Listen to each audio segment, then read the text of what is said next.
कांग्रेस ने अलग चुनाव लड़ने का ऐलान कर दिया है। ये बिहार के चुनाव का परिणाम का साइड इफेक्ट है। कांग्रेस की राजनीति इस समय क्या करें क्या ना करें वाली हो गई। एनडीए गठबंधन जो है उत्तर प्रदेश में वो भी बिखर रहा है। राजग या एनडीए के जो सहयोगी दल है उसमें मनमुटाव है और ये विधानसभा चुनाव पे असर डाले। आपको क्या लगता है कि ये रैली रद्द होने के पीछे कोई रणनीति है या फिर सियासी गलती कर रही मायावती? कि मायावती को अपनी सुरक्षा से ज्यादा अपने कार्यकर्ताओं अपने समर्थकों की सुरक्षा की चिंता। योगी आदित्यनाथ उन्होंने बाबा साहब की मूर्ति को लेकर बड़ा बयान दिया। उन्होंने कहा कि उसकी सुरक्षा चाक चौबंद रहेगी। आपको नहीं लगता कि जिस तरीके से ये उत्तर प्रदेश में दलित पॉलिटिक्स चल रही है उसको कहीं ना कहीं साधने के लिए योगी का ये दांव? भाजपा जाति समीकरणों से ही संचालित है। 100%।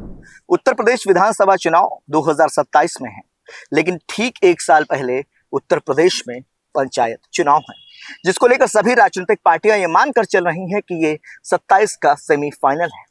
सेमीफाइनल है तो जाहिर सी बात है उस तरीके की तैयारी भी राजनीतिक पार्टियां कर रही हैं। लेकिन एक जो नई पहेली सबसे ज्यादा उत्तर प्रदेश की सियासत में गूंज रही है वो है महागठबंधन की रणनीति में दरार। दरार इसलिए क्योंकि कहा गया कि लोकसभा चुनाव में जिस तरीके से समाजवादी पार्टी और कांग्रेस ने मिलकर भारतीय जनता पार्टी को डेंट पहुंचाया, उससे कहीं ना कहीं ये कहा गया कि इस गठबंधन में दम है, मजबूती है और यही वजह है कि भाजपा को कड़ी चुनौती मिली और सीटें 240 तक सिमट गईं। लेकिन इस बार जो मामला निकल कर सामने आया है उसमें यह कहा जा रहा है कि जो मजबूती 2024 में थी उतनी मजबूत अब जोड़ी 2027 में देखते नहीं बन रही है। इसकी एक प्रमुख वजह है कि कांग्रेस पार्टी ने साफ तौर पर कह दिया है कि पंचायत चुनाव कांग्रेस पार्टी अकेले लड़ेगी। ये बड़ा बयान था।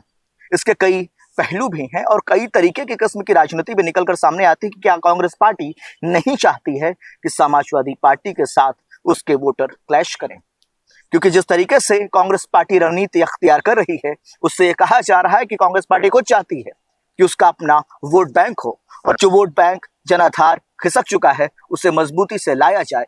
यही वजह है कि पंचायत चुनाव में कांग्रेस पार्टी ने अकेले लड़ने का ऐलान किया है। लेकिन इसके कई राजनीतिक पहलू भी हैं, कई तरीके की रणनीति भी है, कूटनीति भी है, जिन पर आज हम इत्मीनान से चर्चा करेंगे।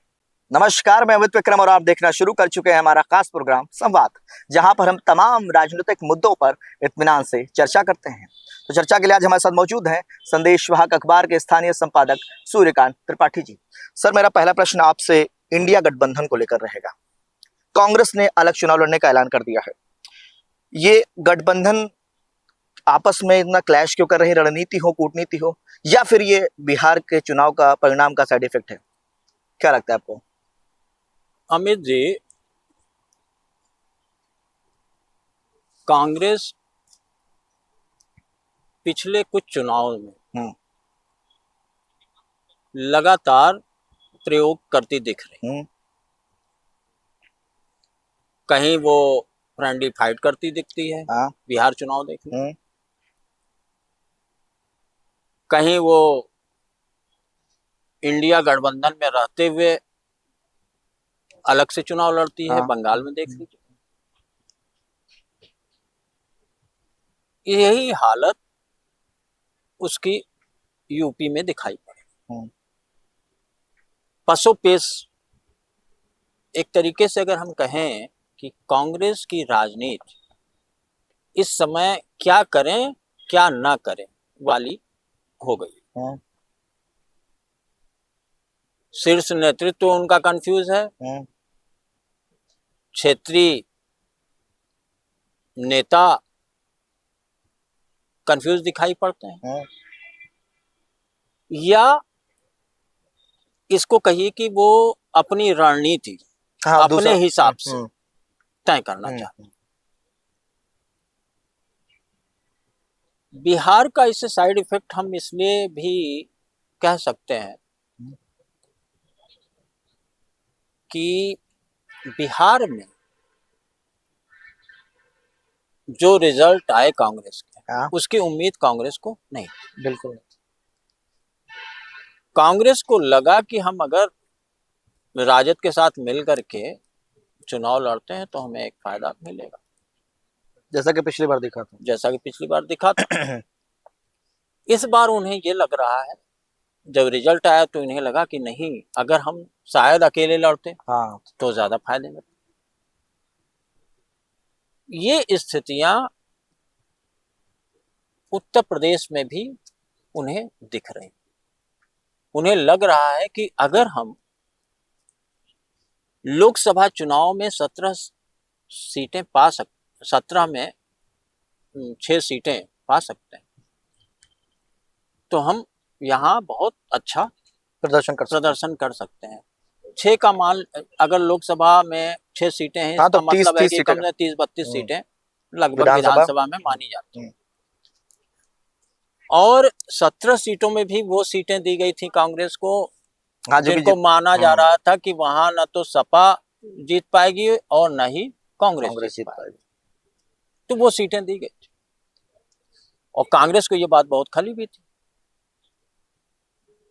उपचुनाव भी, जो विधानसभा का उपचुनाव हुआ था उसमें भी कांग्रेस लड़ना चाहती थी। हाँ, गठबंधन था इनका सपा के साथ। तब भी सपा ने वही सीटें दी। तब भी सपा ऐसी सीटें ऑफर कर रही थी जिनको कांग्रेस जान रही थी कि यहाँ तो हमारा हारना चाहे वो गाजियाबाद की सीट तय।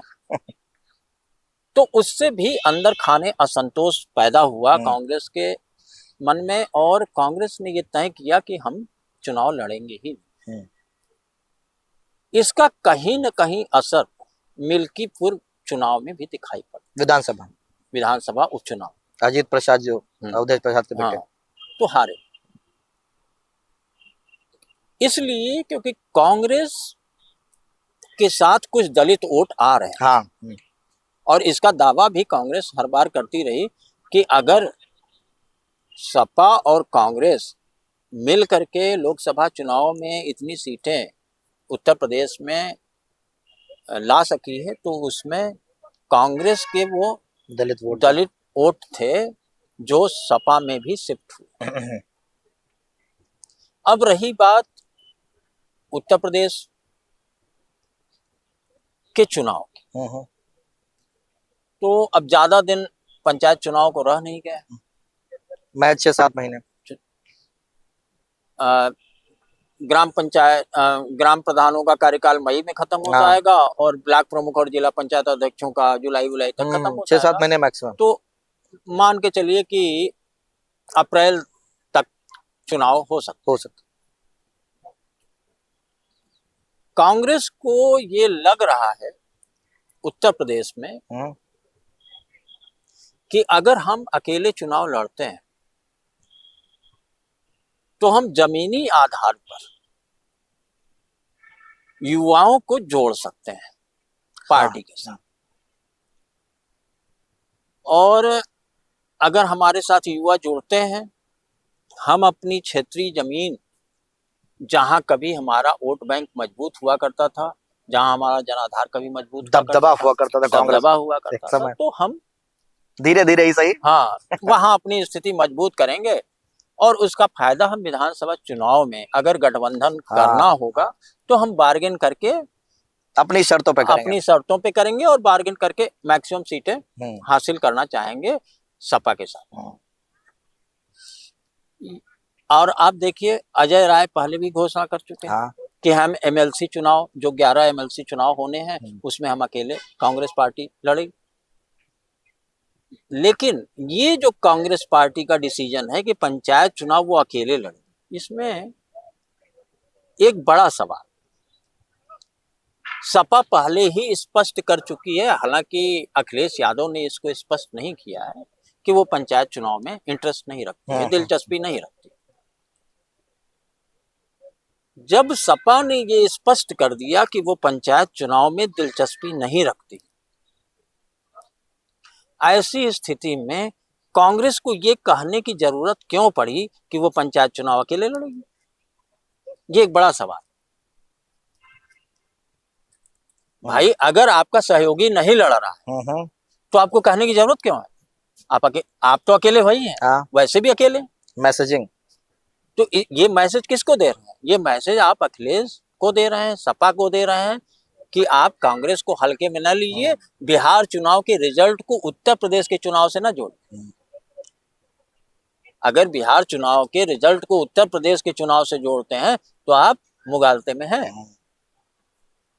क्योंकि हम यहाँ अपनी स्थिति और मजबूत करने की तरफ बढ़ रहे हैं और कम से कम नहीं तो कम से कम 30-32 विधानसभा चुनाव में हम मजबूती अपनी मजबूत पकड़ दिखा भी चुके हैं लोकसभा चुनाव के द्वारा।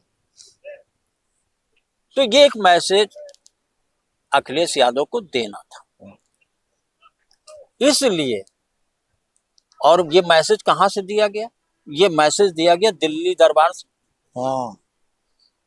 जिसमें कांग्रेस के अध्यक्ष मल्लिकार्जुन खड़गे थे, राहुल गांधी थे और उत्तर प्रदेश के जो क्षेत्रीय नेता थे कांग्रेस, उन लोगों के बीच बैठक हुई और बैठक के बाद बाकायदे प्रदेश अध्यक्ष अविनाश पांडे ने इसका, अजय राय, ये प्रदेश प्रभारी अविनाश पांडे ने इसका ऐलान किया। अजय राय उस मीटिंग में मौजूद रहे, प्रमोद तिवारी, बहुत सारे जो यहाँ के जो कद्दावर नेता थे वो मौजूद थे। तो ये मैसेजिंग जहां से आई वो भी महत्वपूर्ण है। भाई इसके पहले अजय राय कई बार कह चुके हैं कि हम उत्तर प्रदेश में 403 विधानसभा सीटों पर अभी भी चुनाव लड़ने की तैयारी कर रहे हैं। पंचायत चुनाव पर भी इस तरीके की बात की गई, लेकिन सपा अगर क्षेत्रीय नेता कोई सहयोगी दल का क्षेत्रीय नेता कुछ बोलता है तो सपा उस पर बहुत फोकस नहीं करता। और कई बार ये शो भी कर चुकी है कि हम तो शीर्ष नेतृत्व से बात करते हैं, भाई इनको अपना विचारधारा है बोले। ये भी एक किस्म की पॉलिटिक्स हुई। तो ये एक बड़ी किस्म की पॉलिटिक्स बुलवा भी तो कह दो कि तो एक बार बुलवा दीजिए, लेकिन इस बार बुलवाया नहीं गया। इस बार सीधे शीर्ष नेतृत्व से फाइनल हुआ कि नहीं, हम पंचायत चुनाव अकेले लड़ेंगे। और इसके लिए भी कांग्रेस ने एक रणनीति तैयार की है, एबीसी, क्षेत्रीय स्तर पर एबीसी करके उन्होंने एक रणनीति तैयार की। अब ये एबीसी क्या है? कांग्रेस का मानना है कि हम 403 सीटों को टारगेट करके चलेंगे, उसमें जो 200 सीटें हैं वो 200 सीटें ऐसी उन्होंने चिन्हित की हैं जिसमें कभी कांग्रेस का अच्छा जनाधार था, वहां से वो जीतती थी। वहां पर वो मेहनत करेंगे। बी कैटेगरी की जो सीटें हैं उसमें उन्होंने 50 रखा, जिसमें उनका मानना यह है, कांग्रेस के नेताओं का, क्षेत्रीय नेताओं का ये मानना है कि इन 50 में अगर हम थोड़ी मेहनत करें तो यहां भी हम मजबूत हो सकते हैं। और बाकी की जो 153 सीटें, उन पे इनका मानना है कि यहां जाति समीकरण अगर सेट होते हैं तो हम यहां अच्छी फाइट दे सकते हैं। तो ये इन्होंने एक एबीसी कैटेगरी तैयार की है और उसी पर ये फोकस कर रहे हैं। अब पंचायत चुनाव पर फोकस इतना ज्यादा इसलिए है कि आपको ये पता है कि यूपी विधानसभा चुनाव में 2/3 सीटें ग्रामीण परिवेश से आती हैं। और जहां ग्रामीण परिवेश से इतनी सीटें आ रही,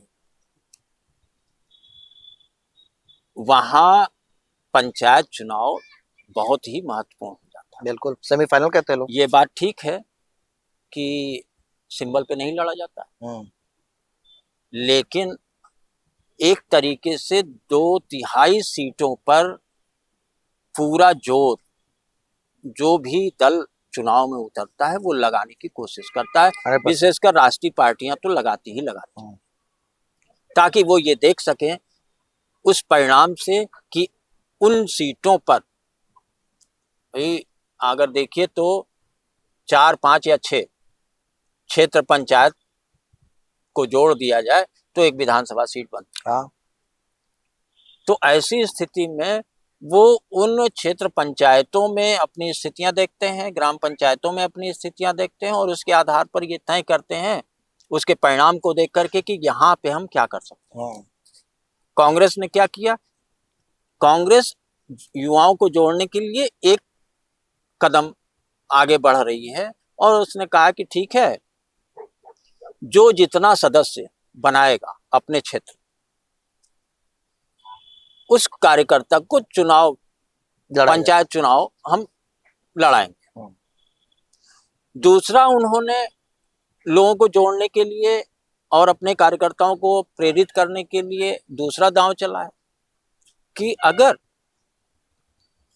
कोई व्यक्ति जीतता है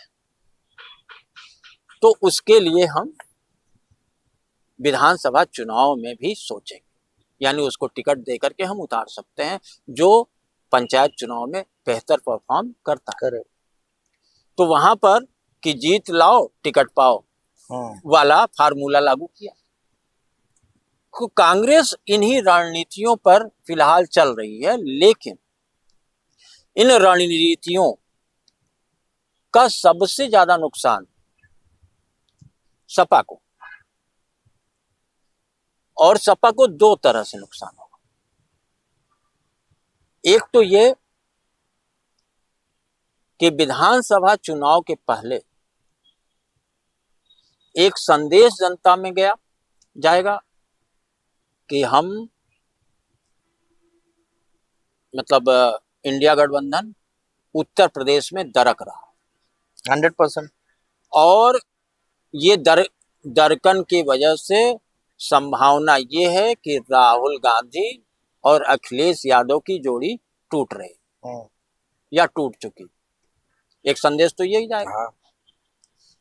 और इस संदेश को पुख्ता करने के लिए ही और दबाव की राजनीति के चलते ही ये व्यवस्था की गई कि संदेश दिल्ली दरबार से भेजा गया यूपी में कि हम अब कोई जरूरी नहीं कि हम साथ निभाएं। तो ये एक संदेश गया। दूसरा, कांग्रेस जहां जहां से चुनाव लड़ रही, पंचायत चुनाव, वहां क्या स्थितियां होंगी?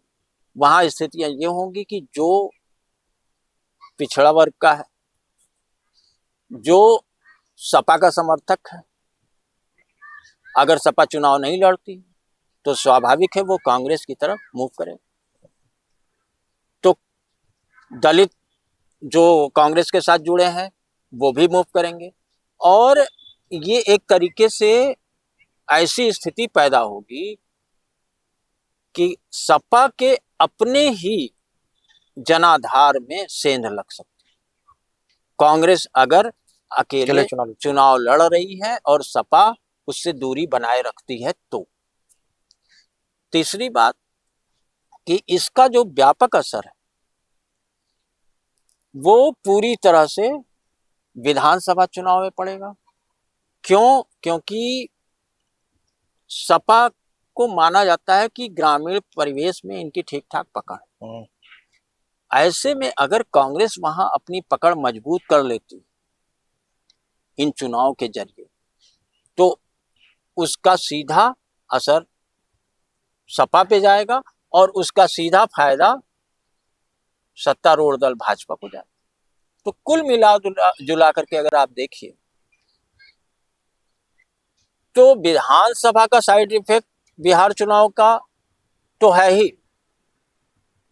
लेकिन ये सबसे ज्यादा कांग्रेस की रणनीति है कि पंचायत चुनाव के जरिए हम अपने जनाधार को मजबूत करें, वहां हम अधिक से अधिक सीट पाने की कोशिश करें और उन सीटों के बरक्स सपा से हम अपनी शर्तों पर सीटें लें और अगर चुनाव गठबंधन में लड़ना है तो हम लड़ें और अगर शर्तों के हिसाब से सीटें नहीं मिलती हैं तो हम चुनाव नहीं लड़ें, मतलब एक साथ चुनाव नहीं लड़ेंगे। और ये स्थितियां इसलिए भी स्पष्ट हैं, एक संशय है अभी भी, क्योंकि अखिलेश अभी भी बिहार चुनाव परिणामों को देखते हुए कांग्रेस को यहां आकर है। तो अगर ये आंकते हैं, उन्होंने जो तय कर रखा है कि हम 300 सीटें खुद लड़ेंगे, सपा लड़ेगी, बाकी में हम अपने सहयोगी दलों को देंगे, उसके लिए कांग्रेस कम से कम यूपी में तैयार नहीं दिखती है। तो आप ये मान के चलिए कि भले ही अभी कांग्रेस ने गठबंधन तोड़ने का ऐलान नहीं किया है, सपा ने अपनी कोई प्रतिक्रिया इस पे नहीं दी, बावजूद इसके जो सूत्रों का मानना है या सूत्रों से जो खबर आ रही है वो यही आ रही है कि अखिलेश यादव कांग्रेस के इस डिसीजन से नाराज। तो एक तरीके से अगर देखिए तो कहीं न कहीं कांग्रेस और सपा की जो दो लड़कों की जोड़ी है उसमें दरार दिख रही है। आप अभी इंडिया गठबंधन की बात कर रहे हैं, कांग्रेस और अखिलेश यादव की जो केमिस्ट्री है बिगड़ती दिख रही है। ऐसी स्थिति तो भाजपा में भी है। देखा जाए तो जिस तरीके से उनके सहयोगी दल है वो भी पंचायत अलग अकेले चुनाव लड़ने का ऐलान कर रहे हैं। ऐसा नहीं लगता कि इंडिया गठबंधन की तरह इंडिया गठबंधन जो है उत्तर प्रदेश में वो भी बिखर रहा है, इसका कुनबा बिखर रहा है? देखिए अमित जी, ऊपरी तौर पे अगर आप देखें तो लग रहा है कि राजग या एनडीए के जो सहयोगी दल हैं उसमें मनमुटाव है और ये विधानसभा चुनाव पे असर डालेगा अगर ये अलग अलग चुनाव लड़ते। लेकिन इनमें एनडीए के गठबंधन में और इंडिया गठबंधन यानी सपा कांग्रेस दोनों में एक बड़ा अंतर ये है कि कांग्रेस और सपा दोनों के कोर वोटर लगभग एक। पहले कांग्रेस के हुआ करते थे, बाद में समाजवादी पार्टी पर इधर शिफ्ट हो गए। तो कोर वोटर लगभग एक। पीडीए का फार्मूला उपचुनाव में नहीं चल सका, लोकसभा में चला। लोकसभा में चला लेकिन उपचुनाव में नहीं चला यूपी के। और पीडीए का ही फार्मूला करीब करीब बिहार में आप देखिए बिहार में पूरी तरह ध्वस्त हो गया। कांग्रेस वहां न दलितों को अपने पक्ष में कर पाई न पिछड़ों को अपने पक्ष में कर पाई। इवन माइनॉरिटी भी दिक्कत कर गया। आपके उनको देखिए यादव बिरादरी थी वहां विभाजित हुई और वही हाल आप देख लीजिए मुस्लिम बिरादरी का। माइनॉरिटी भी, तो माइनॉरिटी भी उनके साथ, अल्पसंख्यक ओवैसी 5 सीटें निकाल ले गए। तो ये तो बात उनकी है इंडिया गठबंधन की कि इनका वोट बैंक लगभग एक है। उत्तर प्रदेश में जो भाजपा का गठबंधन है इसमें कई जातियों का प्रतिनिधित्व करने वाले दल हैं। निषाद पार्टी का अलग, राजभर का अलग। निषाद अपना दल का कुर्मी पटेल का अलग। अपना दल का कुर्मी पटेल देख लीजिए। निषाद पार्टी का संजय निषाद का निषाद है, राजभर का और राजभर ओम प्रकाश राजभर के सुभाषपा का के राजभर है, और जयंत चौधरी को देख लीजिए जाट और गुज्जर। तो इन्होंने जो भाजपा ने एक तरीके से इन जाति का प्रतिनिधित्व करने वाले दलों की एक माला तैयार की जिसमें ये हिंदुत्व का, विकास का और कानून व्यवस्था का तड़का देते हैं। भाजपा के पास अगर देखा जाए तो कोर वोटर के नाम पर सवर्ण दिखता है, दलित दिख रहे हैं, लेकिन इनके पास ये जो पिछड़ा वर्ग है ये जुड़ा हुआ है इन दलों के साथ। उन सारी चीजों का फायदा भाजपा को लगभग मिलता है। हाँ। दूसरी बात, कांग्रेस ने कहा कि हम पंचायत चुनाव अकेले लड़ेंगे, लेकिन ये नहीं कहा कि हम गठबंधन बरकरार रखेंगे विधानसभा चुनाव में सपा और कांग्रेस का गठबंधन बरकरार है। अगर आप अब एनडीए दलों को देखिए, चाहे वो अनुप्रिया पटेल हो, चाहे राजभर हो, चाहे संजय निषाद हो, चाहे जयंत चौधरी, इन लोगों ने ये जरूर कहा कि हम अपना जनाधार मजबूत करना चाहते हैं, लेकिन हम विधानसभा चुनाव भाजपा के साथ हैं, हम उसके गठबंधन के साथ। तो ये जो मूलभूत अंतर है, ये अलग संदेश देगा। अनुप्रिया पटेल बार बार इसीलिए कह रही हैं, निषाद पार्टी के जो संजय निषाद हैं वो बार बार कह रहे हैं कि ठीक है, वो तो यहाँ तक कह रहे हैं कि ठीक है हम पंचायत चुनाव लड़ेंगे लेकिन ब्लॉक प्रमुख और उसके चुनाव में हम भाजपा के साथ। राजभर कह रहे हैं कि हम लड़ेंगे, लेकिन वो बार बार कह रहे हैं कि हम भाजपा के साथ।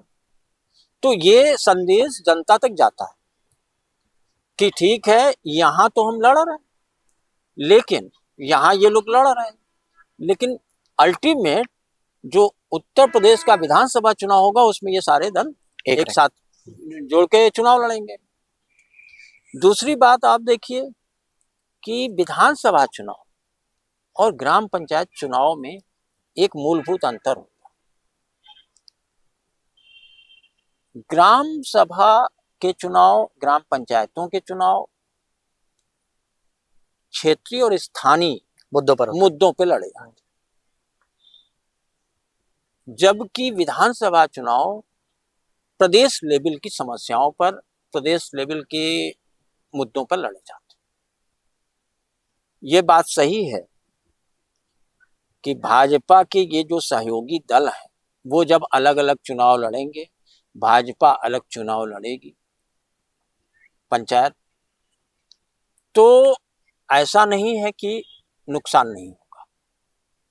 पंचायत चुनाव में भाजपा को भी, अगर उनके सहयोगी दल चुनाव अलग अलग लड़ते हैं तो भाजपा को भी जो सीटों की वो अपेक्षा कर रहे हैं उतनी सीटें नहीं मिलेंगी, क्योंकि वो सीटें बटेंगी।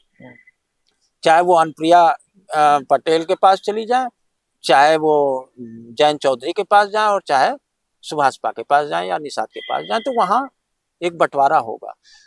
और कहीं न कहीं अगर आप राजनीति में देखिए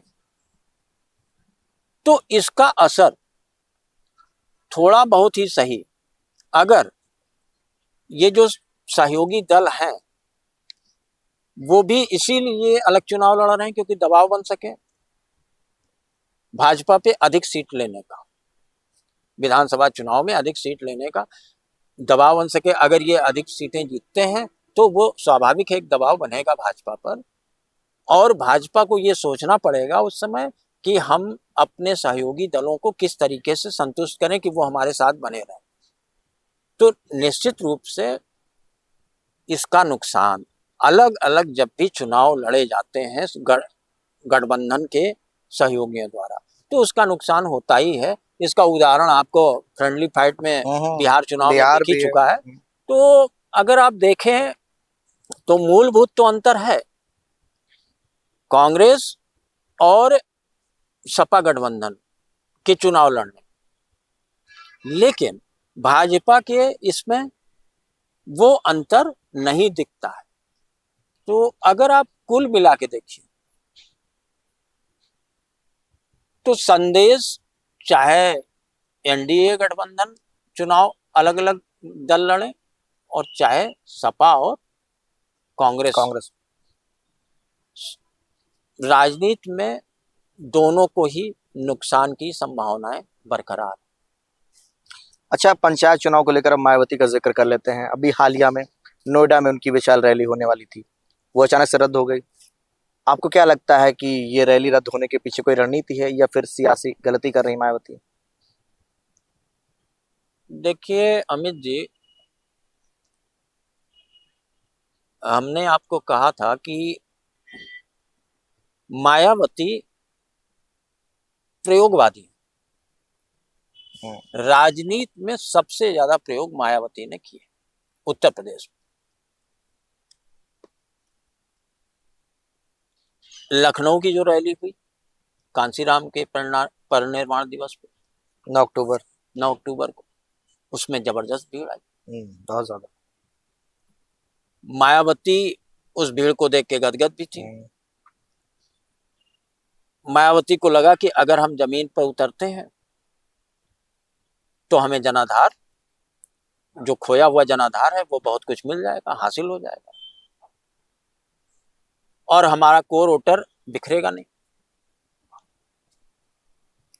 बिहार चुनाव में मायावती ने 4-5 सभाएं की, 1 सीट वहां भी जीती। 1 सीट वहां भी जीती।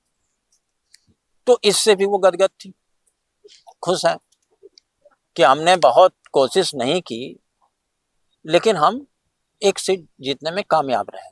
और वहां पर उन्होंने यादव चेहरा उतारा, यानी बिहार से यूपी को संदेश दिया।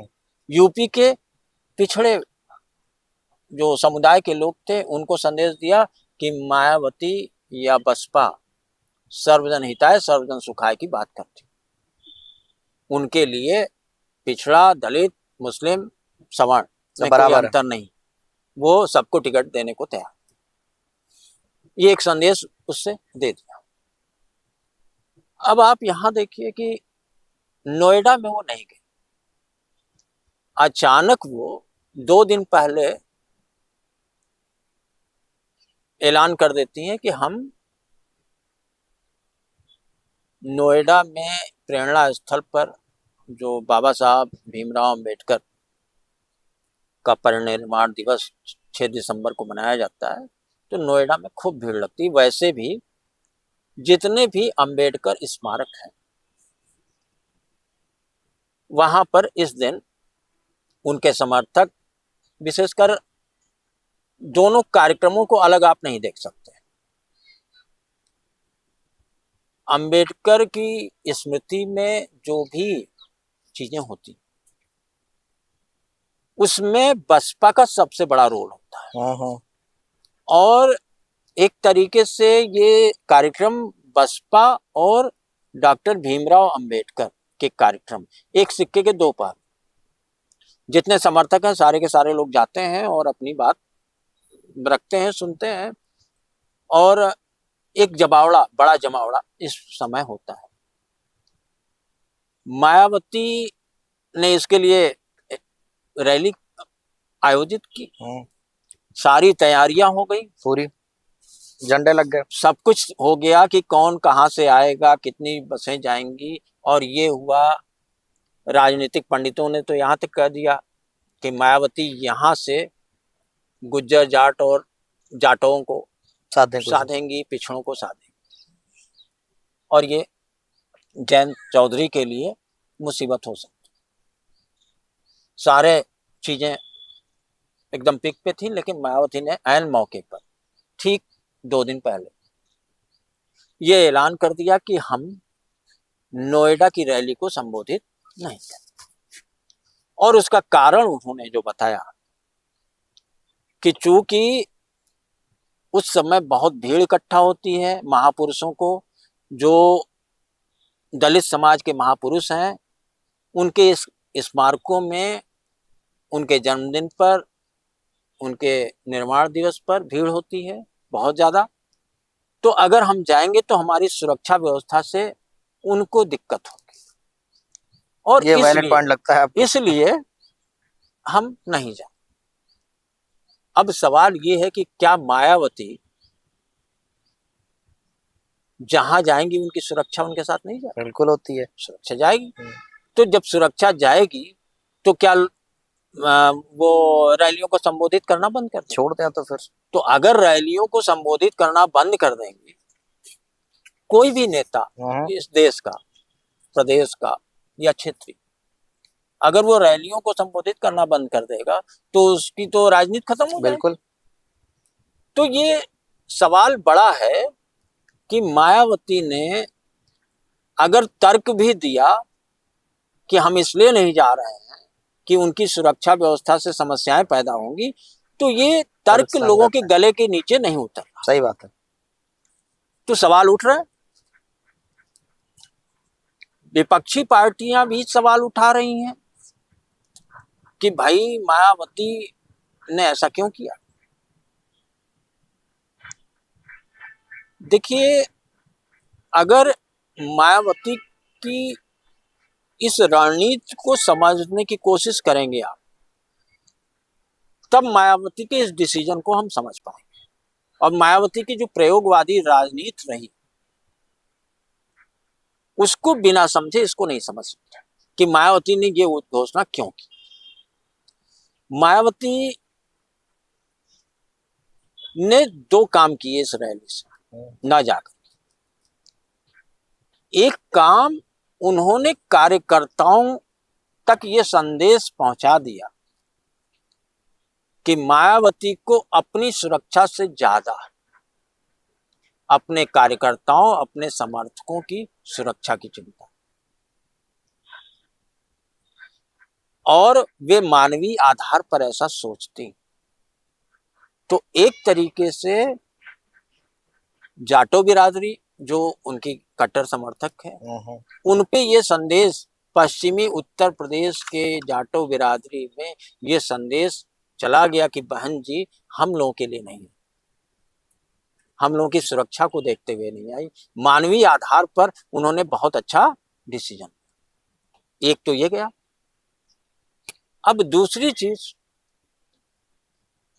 आप समझिए, ये बात अलग है कि रैलियों में बहुत भीड़ आती है और एक दिन में आप लाखों लोगों को संबोधित कर सकते हैं, लोगों तक अपना संदेश पहुंचा सकते हैं। लेकिन रैलियां आज की चुनावी रणनीति को अगर आप देखेंगे तो उतनी प्रभावी नहीं,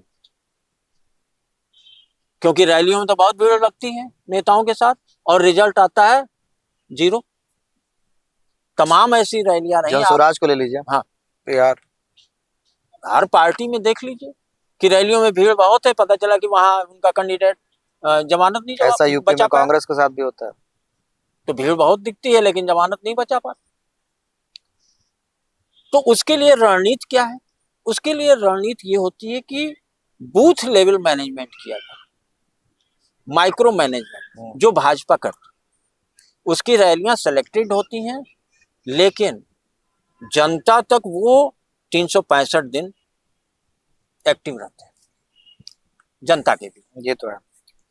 मायावती इस बार वही करना चाह रही।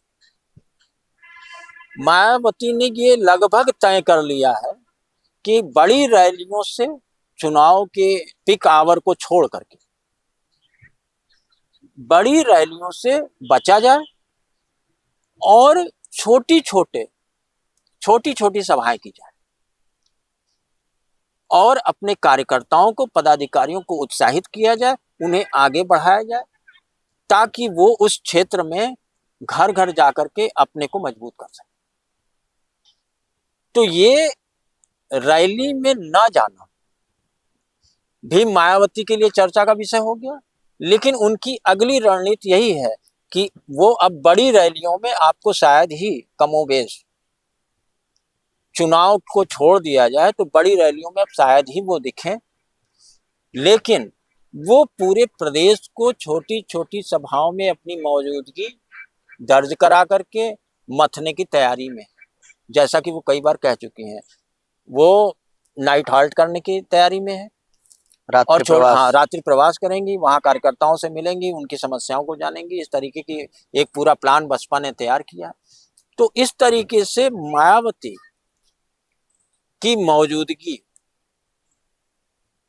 ज्यादा व्यापक हो जाएगी उत्तर प्रदेश में छोटी सभाओं के। अगर ऐसा करते हैं तो वाकई में बढ़ गया। तो ये एक रणनीति बसपा की है और इसीलिए मायावती ने एक तरफ अपनी कार्यकर्ताओं की सहानुभूति ली और दूसरी तरफ अपनी इस सियासी बिसात को बिछा करके आम लोगों तक अपनी पहुंच ज्यादा से ज्यादा बनाने के लिए ये रणनीति तैयार की है और वो उसमें लगातार कोशिश करेंगी। तो आने वाले दिनों में आपको मायावती अगर छोटी छोटी सभाओं में मौजूद मिलती हैं तो ये कोई आश्चर्य की बात नहीं है। ये ज्यादा इफेक्टिव भी होगा बसपा के लिए। ये उनकी रणनीति का हिस्सा है और ये वो भी रणनीति है, कांसीराम मॉडल, जिससे कांसीराम ने यूपी में सत्ता के शिखर को प्राप्त किया था। तो कुल मिला जुला करके अगर आप देखिए तो मायावती का नोएडा रैली में न जाना, ये दो महत्वपूर्ण कारण जिसके वजह से उन्होंने इस तरीके की सियासी दांव चला। तो मायावती को समझने के लिए उनके तमाम इतिहास को जानने की कोशिश करनी पड़ेगी और आपको उनकी राजनीतिक जो बारीकियां हैं उनको समझना पड़ेगा, तभी एक निष्कर्ष तक हम पहुंच सकते हैं। केवल ये नहीं कर सकते कि मायावती वहां जा करके गलती की, सियासी गलती की उन्होंने, जो उन्हें बेनिफिट लखनऊ की रैली से मिली थी, उस रैली में न जा करके उन्होंने कहीं न कहीं अपने को नुकसान पहुंचाया। सियासी तौर पर ऐसा नहीं है, इसके असर अभी आपको व्यापक रूप में निकट भविष्य में दिखेंगे। जैसे मायावती ने रैली रद्द कर दी, दूसरी तरफ योगी आदित्यनाथ उत्तर प्रदेश के मुखिया, उन्होंने बाबा साहब की मूर्ति को लेकर बड़ा बयान दिया। उन्होंने कहा कि उसकी सुरक्षा चाक चौबंद रहेगी, छत्र भी लगाए जाएंगे। आपको नहीं लगता कि जिस तरीके से ये उत्तर प्रदेश में दलित पॉलिटिक्स चल रही है, उसको कहीं ना कहीं साधने के लिए योगी का ये दांव? अमित जी, ऐसा है कि भाजपा हो या कांग्रेस हो या कोई भी पार्टी, उत्तर प्रदेश की राजनीति जाति समीकरणों से ही संचालित हो। 100%। उत्तर प्रदेश में अगर दलितों की आबादी देखिए, अनुसूचित जाति 21% से थोड़ा अधिक है। पंचायत चुनाव भी भाजपा को लड़ना है उत्तर प्रदेश का, विधानसभा चुनाव भी लड़ना, और भाजपा को कहीं न कहीं ऐसा लगता है कि लोकसभा चुनाव में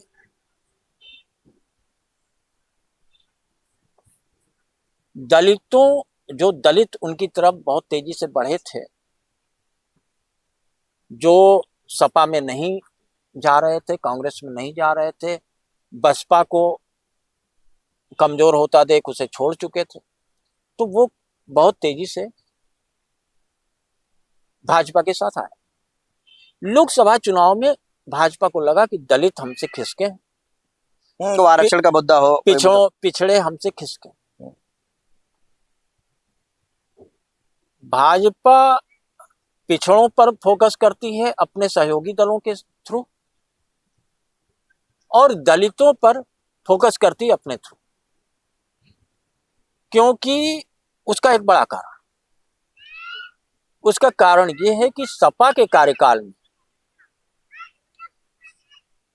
भाजपा हमेशा ये आरोप लगाती रही है कि सपा कार्यकाल में दलितों का बहुत ज्यादा उत्पीड़न हुआ। योगी आदित्यनाथ खुद बार बार इस बात को दोहराते कि दलितों का सपा के शासनकाल में उत्तर प्रदेश में जबरदस्त रूप से उत्पीड़न किया गया। यही नहीं किया गया, जो दलित नौकरी पेशा थे उनके प्रोन्नति में आरक्षण को खत्म कर दिया सपा ने। ये तमाम चीजें कहती। योगी आदित्यनाथ का ही फोकस दलितों पे नहीं, भाजपा 2014 से और उसके पहले से दलितों पर फोकस करती रही है। और आप देख लीजिए, प्रधानमंत्री नरेंद्र मोदी डॉक्टर अंबेडकर के जीवन और मृत्यु से संबंधित या जो उनकी यात्राएं रही हैं, जहां पर वो पढ़े लिखे, वहां पर पंचतीर्थ की स्थापना की, सिंबॉलिक पॉलिटिक्स, उन जगहों को जो डॉक्टर अंबेडकर से जुड़े। तो वहां पंचतीर्थ स्थापित किया। ये एक प्रतीकात्मक राजनीति भले हो, लेकिन दलितों के लिए ये एक मान सम्मान का विषय। 100% कोई दो राय नहीं। दलित आज भी बाबा साहब अंबेडकर को अपना महापुरुष मानते हैं, देवता मानते हैं, भगवान का दर्जा देते हैं, का दर्जा देते हैं। और वो मानते हैं कि अगर बाबा साहब अंबेडकर नहीं होते संविधान के शिल्पी, तो हमें जो आज सुविधाएं मिल रही हैं वो नहीं, आपसे वंचित रहते। आज भी हम शोषित हो रहे हैं। तो एक तरीके से अपना उद्धारक भी मानते। ये बात हर दल का नेता जानता कि अगर दलितों तक अपनी पैठ बनानी है तो बाबा साहब भीमराव अंबेडकर को सम्मान देना होगा, उनके आदर्शों पर काम करना पड़ेगा, संविधान की रक्षा करनी पड़ेगी, उसके खिलाफ जाकर के कोई काम नहीं करना पड़ेगा। और सबसे बड़ी बात है, जो बाबा साहब ने आरक्षण की व्यवस्था की है उस पे कुठाराघात नहीं करना। योगी आदित्यनाथ वही कर रहे। ऐसे समय में जब मायावती नोएडा रैली रद्द कर देती है और डॉक्टर अंबेडकर के प्रेरणा स्थल पर नहीं पहुंचती, सार्वजनिक किसी कार्यक्रम में भाग नहीं लेती, ऐसे समय में योगी आदित्यनाथ का सार्वजनिक कार्यक्रम में भाग लेना और ये घोषणा करना कि जितनी मूर्तियां बाबा साहब की उत्तर प्रदेश में बनी हैं उनको कोई अराजक तत्व न तोड़े, उसकी सुरक्षा सुनिश्चित हो और खुले में मूर्तियां न रहें, उसके लिए एक बाउंड्री वॉल बनाई जाएगी, छत्र बनाया जाएगा। और इसके अलावा जितने भी दलित महापुरुषों से जुड़े हुए प्रेरणा स्थल हैं उनके लिए हम धन खर्च करेंगे, उनकी कोष से जो आया है धन वो भी वहीं खर्च किया। मायावती ने एक बयान में कहा भी था कि महापुरुषों का सम्मान भाजपा करना जानती है। तो मायावती ने लखनऊ के रैली में ये बात कह करके योगी आदित्यनाथ की प्रशंसा भी की थी कि वो उन्होंने जो हमारे दलित महापुरुष हैं उनका सम्मान रखा और उनके रख रखाव में पैसे की कमी आने नहीं दी। तो एक तरीके से आप देखिए कि योगी आदित्यनाथ ने जो ये बयान दिया है वो अंबेडकरवादियों को भी प्रभावित करेगा, दलितों को भी प्रभावित करेगा, और जो दलित थोड़े बहुत नाराज सपा के तरफ चले गए थे नाराजगी में या कांग्रेस की तरफ मूव कर रहे थे, वो भी इनके बयान से हो सकता है रुक जाए। और इसका असर, अभी तो विधानसभा चुनाव आने में बहुत समय है, 1.5 साल है, लेकिन आप ये देख लीजिए कि जिस तरीके से मोदी और योगी दोनों मिल करके दलित उत्थान पर फोकस कर रहे हैं, दलितों को सुविधाएं और कल्याणकारी योजनाओं से जोड़ने की कोशिश कर रहे हैं, उसका असर उन्हें बिहार में भी मिला है और उसका असर उन्हें यूपी में भी मिल सकता है। तो इसको आप इसी फ्रेम में देखिए कि योगी आदित्यनाथ की ये घोषणा निश्चित रूप से पंचायत चुनाव में तो असर डालेगी ही डालेगी, विधानसभा चुनाव में भी असर डालेगी। और अगर मायावती पूरी तरह से सक्रिय नहीं होती तो हो सकता है उनके जाटो वोट भी भाजपा की तरफ मूव कर सकते हैं। तो अब सारी गेंद योगी आदित्यनाथ ने एक तरीके से विपक्षियों के पाले में डाल दी है कि हमने तो ये कर दिया, अब आपकी आपको करना है वो करिए। लेकिन ये एक तरीके से देखिए तो हम ट्रम्प कार्ड तो नहीं कहेंगे, लेकिन ये जरूर कहेंगे कि योगी आदित्यनाथ ने सोची समझी रणनीति का हिस्सा लगता है। ये सोची समझी रणनीति के तहत ये ऐलान किया है, तो इसका फायदा कमोबेश भाजपा को मिले। यानी कुल जमा उत्तर प्रदेश में जो सियासी तस्वीर बनती दिख रही है उसमें कांग्रेस पार्टी अपनी किस्म की रणनीति अपनाती हुई नजर आ रही है, तो वहीं समाजवादी पार्टी अखिलेश यादव के नेतृत्व में नए किस्म की बिसात बिछती हुई दिख रही है। बात करें बहुजन समाज पार्टी की तो मायावती भी अपने तरीके की राजनीति कर रही है जिसमें पीडीएम प्रमुखता से है। वहीं सत्तारूढ़ दल भारतीय जनता पार्टी की बात करें तो मुख्यमंत्री योगी आदित्यनाथ भी कई तरीके के ऐलान कर रहे हैं, जिसको लेकर पंचायत चुनाव से सिर्फ जोड़ना सही नहीं होगा, क्योंकि विधानसभा चुनाव भी होने हैं और जिसको लेकर सभी पार्टियां या यूं कहें कि सारे राजनीतिक दल चौकन्ने नजर आते हैं।